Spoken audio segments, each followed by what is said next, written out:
We have two equations that represent the motion of an object that's firing straight up. So on the moon we have an object that's firing straight up in the air, and its position height is based on this equation. And then on Earth we have the same thing. The position or height of the object is different. Now remember, this is based on delta y is equal to the initial velocity times t minus 1/2 times the acceleration times time squared, right? So that's where all this comes from. And so this is kind of the acceleration due to gravity on the moon, or at least 1/2 times that. So the acceleration on the gravity due to the moon is like, and this is in feet per second squared. So this would be 5.2, and then this one is 32 feet. Remember we did that on our examples the other day? All right. So what they want us to do is simulate that on a graphing calculator. And we need to use a parametric equation, and so let me show you how to do that. So what we could do, the way this works is the graphing calculator will draw the line as it basically what your graphing calculator does is it just inserts a bunch of values for t and then calculates the corresponding y values, or in this case when we use a parametric equation it'll do the t and the y for the same, or it'll do the x and the y for the same value of t, and then it graphs it right in front of us. And so if I let x's value be bound to 3, in other words if I say 3 and then I put in some parameters, t is less than 160, so I'm going to say t, and you have to go to second catalog,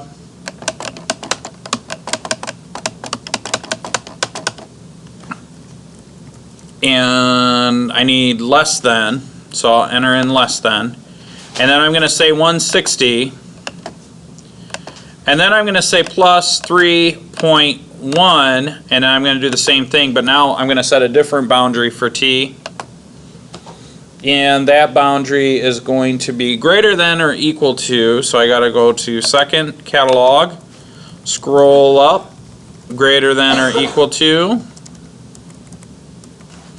and hit enter. 160 again.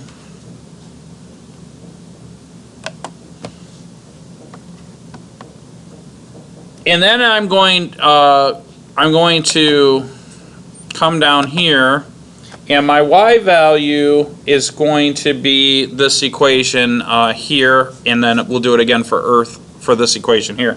So I'm going to enter in 832 times t minus 2.6 times t squared.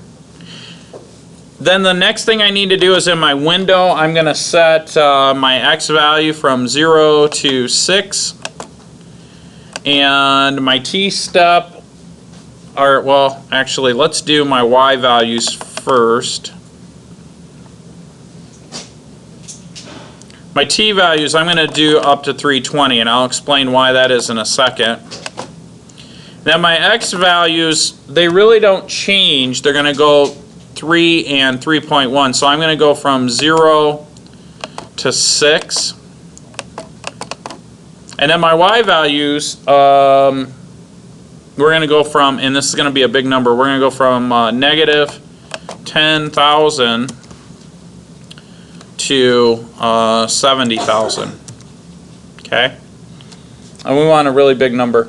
And I think for the t step, let's make it a very small number, like 0.01, and that's the increment. Now here's what's going to happen. I don't know if you guys remember, but when we did the particle, and it graphed the particle going one way and then it turned the particle going the other way. Now what I've done is when we look at this graph, what this is going to do in the grapher, and I'll kind of draw it. You're gonna have something like this, and it's going to show the particle going up, and this is where x equals 3, and it'll get to 160, and this is, now the y value will be different, right? The y value will be different, but this is when t will be close to 160 or a little bit less than 160, And then over here, when x equals 3.1, you'll see the particle start to come down. Okay? And the reason we have the 160, I would guess, is if we were to find the maximum of that, if we were to graph this equation and find the maximum, I would assume that it goes up 160 feet. In fact, no, it goes all the way up to 320 feet. But on the moon, it's a little different. So in problem number 16, we were told that it took 320 seconds to complete its journey. So 320 seconds, remember t represents the seconds. It took it to complete its journey. So let's think of this object like this. This is when t equals 0 seconds, right? And then it went all the way up, maximum height, and came all the way down, right? And it landed right back here, and that was 320 seconds. So if we're going to model this, what we're going to do is we're going to cut it in half at 160, so it'll take 160 seconds to go up, and then 160 seconds to go down.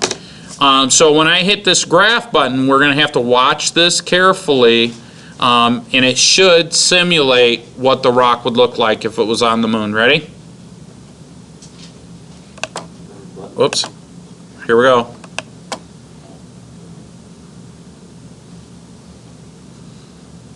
And I've got a very big increment, so maybe I could change the increment of that.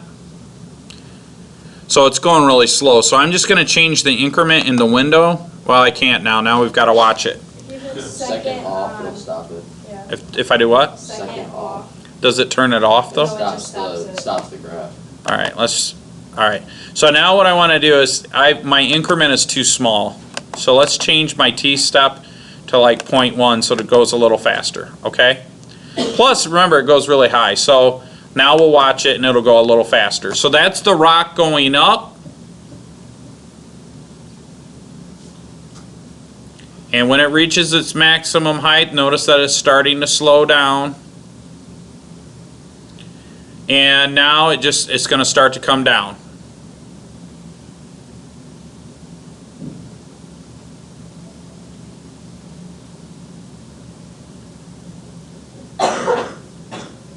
Boop. That's it. That's it. And so now if we were to do that for Earth, what would we do differently? Well, now Earth, it takes 52 seconds. Okay, so I'd come in here and I'd go from 0 to 52 seconds. And then my values, because it doesn't go as high, my Y values wouldn't need to be as high. So I have to change my Y values to like negative 1,000 and to like 11,000. And you might say, well, Mr. Adams, how did you come up with those values? Well, it's pretty, I kind of do it in my head, but like at 52 seconds, if I plugged in 52 seconds to this, what would be the maximum height? That's how I set that boundary of Y max equals 11,000, right? So if I were to plug in 52 seconds, I got 52 times this, that's about 4,000 minus all this stuff. So the maximum height would be around 11,000.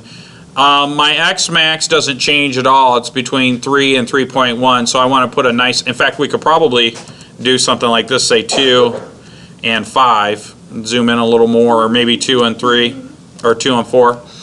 And then the last thing I got to do is, what would I put in here? I would change this, yeah, go ahead, say it.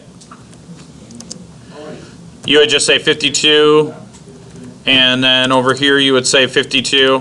Now we didn't do problem number 16, it wasn't assigned, but if you were to crank through 16, you just graphed the quadratic equation and saw how long it took for it to go up and down. So you solve for the zeros of this equation and you solve for the zeros of this equation, right?